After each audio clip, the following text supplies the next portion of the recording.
ഒരുപാട് അദാബുകൾ ഇറങ്ങിയ വർഷമാണ്. എന്റെ പ്രിയമുള്ളവര്, അള്ളാഹു നമുക്ക് നിർഭയത്വം തരാമെന്ന് പറഞ്ഞിട്ട് ദുരന്തങ്ങൾ ഇങ്ങനെ ഉണ്ടാകുമ്പോ എന്താണ് അതിന്റെ കാരണം എന്തെന്നറിയുമോ? മഹാനായ നബി മുഹമ്മദ് മുസ്തഫ സ്വല്ലല്ലാഹു അലൈഹി വസല്ലമ തങ്ങൾ പറയുകയാ, എന്റെ പ്രിയമുള്ളവരെ, ഒരു ദുരന്തമുണ്ടാകുമ്പോൾ, ഒരു വെള്ളപ്പൊക്കമുണ്ടാകുമ്പോ, ഒരു ഭൂകമ്പമുണ്ടാകുമ്പോ, ഉരുൾപൊട്ടുന്ന സമയത്ത് 5 നേരം നിസ്കരിക്കുന്നവർക്കും അത് ബാധകമാണല്ലോ. അല്ലാഹനെ മറന്നുകൊണ്ട് നടക്കുന്നവരുണ്ട്, നിസ്കരിക്കുന്നവരുണ്ട്, ഖുർആൻ ഓതുന്നവരുണ്ട്, സദഖ കൊടുക്കുന്നവരുണ്ട്, തഹജ്ജുദ് നിസ്കരിക്കുന്നവരുണ്ട്, വഅദ് പറയുന്നവരുണ്ട്, വഅദ് കേൾക്കുന്നവരുണ്ട്. എന്റെ പ്രിയമുള്ളവരെ, നല്ലവർക്കും മോശമായ ആൾക്കാരെയും ഈ ദുരന്തം ഇങ്ങനെ പിടിപെടുന്നുണ്ടല്ലോ. അതിന്റെ കാരണം എന്തെന്നറിയുമോ? എന്റെ പ്രിയമുള്ളവരെ, അല്ലാഹുവിന്റെ പ്രവാചകൻ സ്വല്ലല്ലാഹു അലൈഹി വസല്ലമ തങ്ങൾ പറയുകയാ, എന്തിനാണ് അല്ലാഹു ഈ ദുരന്തങ്ങളൊക്കെ നമുക്ക് തരുന്നതെന്നറിയുമോ? നമ്മുടെ ഈമാൻ അളക്കാരാ, നമ്മുടെ വിശ്വാസം അളക്കാരാ. നമ്മുടെ ഈമാൻ ഉറച്ച വിശ്വാസമാണോ?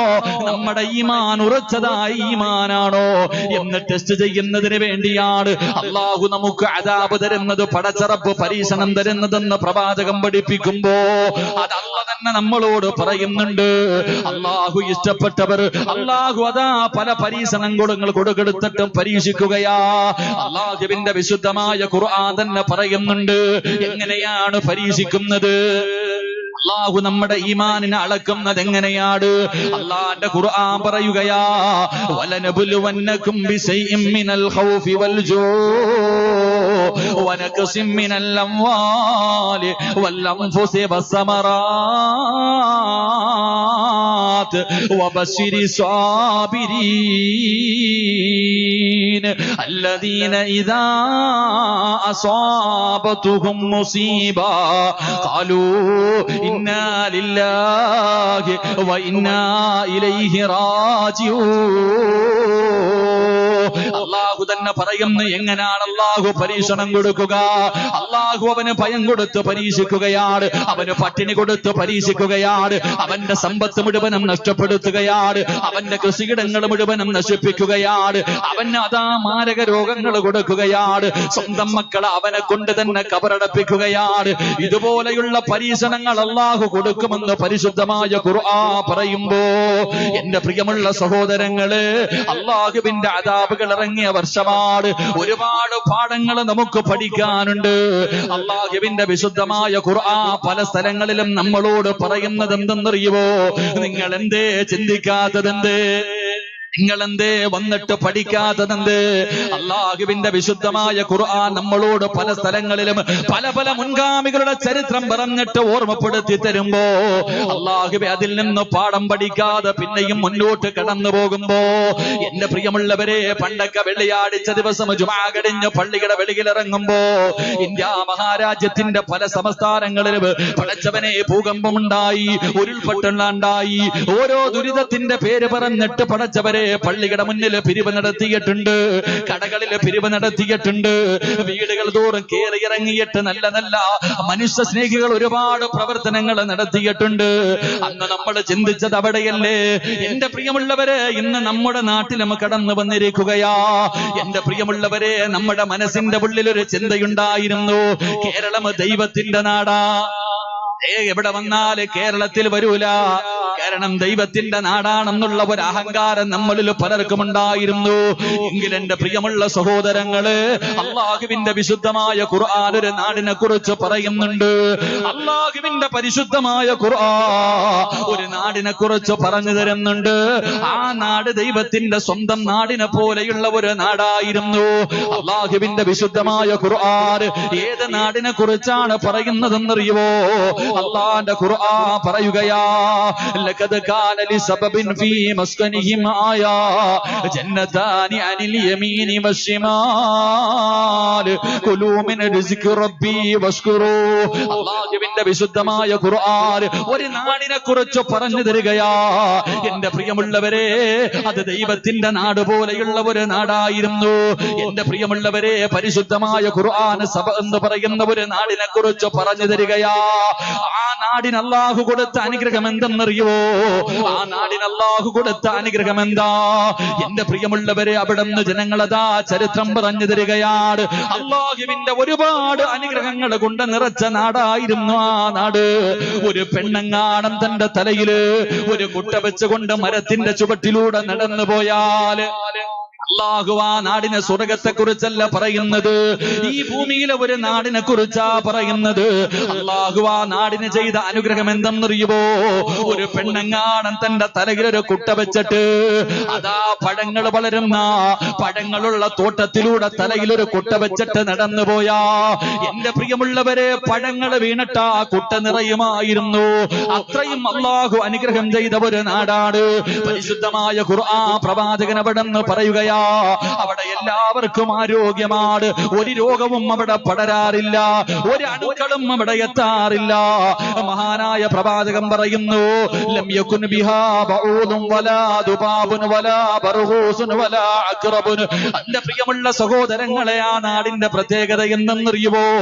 ഒരു പെണ്ണ് തലയിൽ കുട്ട വെച്ചുകൊണ്ട് പഴങ്ങളുള്ള ഒരു പറമ്പിലൂടെ നടന്നു പോയാ കൈകൊണ്ട് ഒരെണ്ണം പോലും എടുത്തതിലേക്ക് വെക്കണ്ട, പഴങ്ങൾ നേരെ വന്ന് വീണിട്ട് തന്റെ തലയിലിരിക്കുന്ന കുട്ട നിറയുമായിരുന്നു.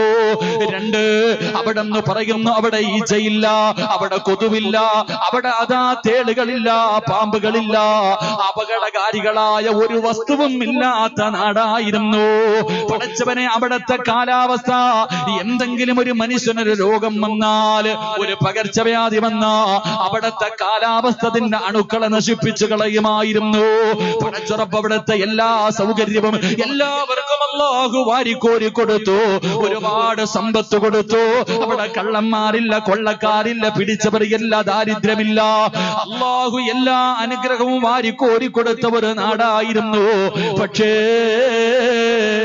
ഈ അനുഗ്രഹമെല്ലാം അല്ലാഹു അവർക്ക് വാരിക്കോരി കൊടുത്തപ്പോൾ അവർ അല്ലാഹനെ മറന്നുപോയി. 13 പ്രവാചകന്മാർ അവരുടെ മുന്നിലേക്ക് കടന്നു നിന്ന് ദഅവത്ത് ചെയ്തു. പക്ഷേ ആരും അല്ലാഹുവിനെ മനസ്സിലാക്കാൻ തയ്യാറായില്ല. ദൈവത്തിന്റെ സ്വന്തം നാടെന്ന് പറഞ്ഞ് അഹങ്കരിച്ചവരുണ്ടല്ലോ. അവസാനം അല്ലാഹുവിന്റെ വിശുദ്ധമായ ഖുർആൻ പറയുകയാ, ഇന്നാ നാടിന്റെ അവസ്ഥ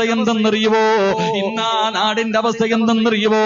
എന്റെ പ്രിയമുള്ളവരെ, 70 നദികളിൽ നിന്ന് 70 അരുവികളിൽ നിന്ന് വെള്ളമൊഴുകി വരുന്ന ആ വെള്ളം ശേഖരിക്കുന്ന ഒരു അണക്കെട്ട് അവരുടെ നാട്ടിലുണ്ടായിരുന്നു. എന്റെ പ്രിയമുള്ളവരെ, പടച്ചറപ്പിനെ മതപദാ മറന്നുകൊണ്ട് അവർ തോന്നുന്നത് പോലെ ജീവിച്ചപ്പോ അവസാനം അല്ലാഹു സുബ്ഹാനഹു വ തആല ആ അണക്കെട്ട് പൊട്ടിച്ചിട്ട് ആ സമൂഹത്തെ മുഴുവനും നശിപ്പിച്ചു കളഞ്ഞ ചരിത്രം അല്ലാഹുവിന്റെ വിശുദ്ധമായ ഖുർആൻ പറയുമ്പോ, അല്ലാഹുവിന്റെ അനുഗ്രഹങ്ങൾ കൊണ്ട് നിറച്ച നാടിനെ അല്ലാഹു തന്നെ നശിപ്പിച്ചു കളഞ്ഞു. ഇന്നും അല്ലാഹു നിർത്തിയിട്ടുണ്ട്. എന്റെ പ്രിയമുള്ളവരെ, ദുരന്ത ഭൂമിയായി ഇന്നും അല്ലാഹു അത് നിലനിർത്തി തരുമ്പോ എന്റെ പ്രിയമുള്ള സഹോദരങ്ങള്, പാഠങ്ങൾ ഉൾക്കൊള്ളാൻ നമ്മൾക്ക് കഴിയണം. ഓരോ അദാബുകൾ ഉണ്ടാകുമ്പോഴും ഓരോ ദുരന്തങ്ങളും ഉണ്ടാകുമ്പോ അതിൽ നിന്ന് ഗുണപാഠങ്ങൾ പഠിച്ചുകൊണ്ട് ഇനിയുള്ള കാലം അല്ലാഹുവിന് ഇഷ്ടപ്പെടുന്ന രീതിയിൽ ജീവിക്കുന്നതിന് വേണ്ടിയാണ് പരിശ്രമിക്കേണ്ടത്. അതുകൊണ്ട് എന്റെ പ്രിയപ്പെട്ട സഹോദരങ്ങളോട്, സഹോദരിമാരോട്, പടച്ചവര്, കേരളത്തിന്റെ പല ഭാഗങ്ങളിൽ ദുരന്തമുണ്ടായപ്പോ പടച്ചവനെ എടുത്തു പറയണമല്ലോ. അല്ലാഹുവേ, പടച്ചവര്, നമ്മൾ പത്രങ്ങളിലൂടെ അല്ലെങ്കിൽ മൊബൈലിലൂടെ ടിവിയിലൂടെ കാണുന്നതൊന്നുമല്ല സത്യം, അതിനപ്പുറത്ത് കാണാത്ത ഒരുപാട് സത്യങ്ങളുണ്ട്. എന്റെ പ്രിയപ്പെട്ട എല്ലാം നഷ്ടപ്പെട്ടു പോയവർ, കഷ്ടപ്പെട്ടുണ്ടാക്കിയത് മുഴുവനും ഒറ്റ വെള്ളത്തിന്റെ കത്ത് തകർന്ന് തരിപ്പണമാകുമ്പോ ഇട്ടിരിക്കുന്ന വസ്ത്രത്തോടുകൂടി പടച്ചവരെ ജീവൻ മതി എന്ന് പറഞ്ഞ് രക്ഷപ്പെടുമ്പോ കേരളത്തിന്റെ നാനാഭാഗങ്ങളിൽ നിന്ന്, പ്രത്യേകിച്ച് കാസർഗോഡിനെ എടുത്തു പറയണം, നിങ്ങളെ ഇരുത്തികെട്ട് പൊക്കി പറയുകയല്ല, നിങ്ങളുടെ സ്നേഹം കിട്ടുന്നതിന് വേണ്ടിയല്ല. പടച്ചവനെ, ഞാൻ ജോലി ചെയ്യുന്ന ചങ്ങനാശ്ശേരി പഴയ പള്ളിയിൽ കുട്ടനാടിന്റെ പരിസര പ്രദേശങ്ങൾ ഞങ്ങളാ അല്ലാ. കാസർഗോഡിന്റെ പല പ്രദേശങ്ങളിൽ നിന്ന് ലോഡ് കണക്കിന് ഭക്ഷണ സാധനങ്ങൾ, ആവശ്യമുള്ള സാധനങ്ങൾ, വസ്ത്രങ്ങള് പടച്ചവനെ പാവങ്ങൾക്ക് കൊണ്ടുപോയി കൊടുത്തല്ലോ. എന്തിനു പറയണം? ഈ നാട്ടിൽ നിന്ന് 20 ലക്ഷം രൂപയ്ക്കടങ്ങുന്ന 20 ലക്ഷത്തോളം രൂപ വരുന്ന സാധനങ്ങളാണല്ലോ. പാവപ്പെട്ടവൻ അവിടെ മതമില്ല, ജാതിയില്ല, നിറമില്ല, വർണ്ണമില്ല, വർഗമില്ല, എല്ലാവരും മനുഷ്യരാണ്. എല്ലാവരുടെ കണ്ണിൽ നിന്ന് വരുന്ന കണ്ണുനീരിന് ഉപ്പുരസം തന്നെയാ. മതം മനസ്സിലാക്കാതെ മനുഷ്യനെന്ന പരിഗണനയോട് പടച്ചവന് 20 ലക്ഷത്തോളം വരുന്ന ആവശ്യമുള്ള സാധനങ്ങൾ പടച്ചവനെ നൗഷാദ് ഉൾപ്പെടെ ഇവിടുന്ന് പലരും കൊണ്ടുപോയി കേരളത്തിന്റെ പല സ്ഥലങ്ങളിലും കൊണ്ടുപോയി കൊടുത്തല്ലോ. അല്ലാഹു സുബ്ഹാനഹു വ തആല അവർക്ക് അർഹമായ പ്രതിഫലം നൽകി അനുഗ്രഹിക്കുമാറാകട്ടെ. എന്തിനാണിത് പറഞ്ഞതെന്നറിയുമോ?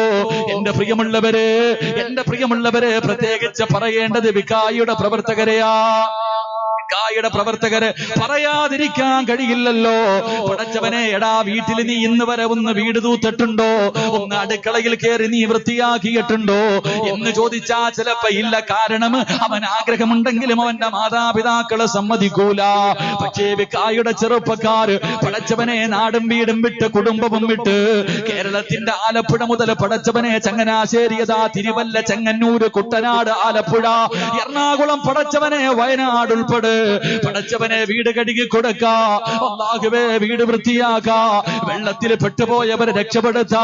പാവപ്പെട്ട ചെറുപ്പക്കാരെ, സമസ്തയുടെ മക്കള് പടച്ചവനെ, അവർക്ക് അല്ലാഹുവിന്റെ തൃപ്തി മതിയായിരുന്നു. അവർക്ക് പരസ്യം വേണ്ട, അവർക്ക് ഫോട്ടോ വേണ്ട, ഫ്ലെക്സി വേണ്ട.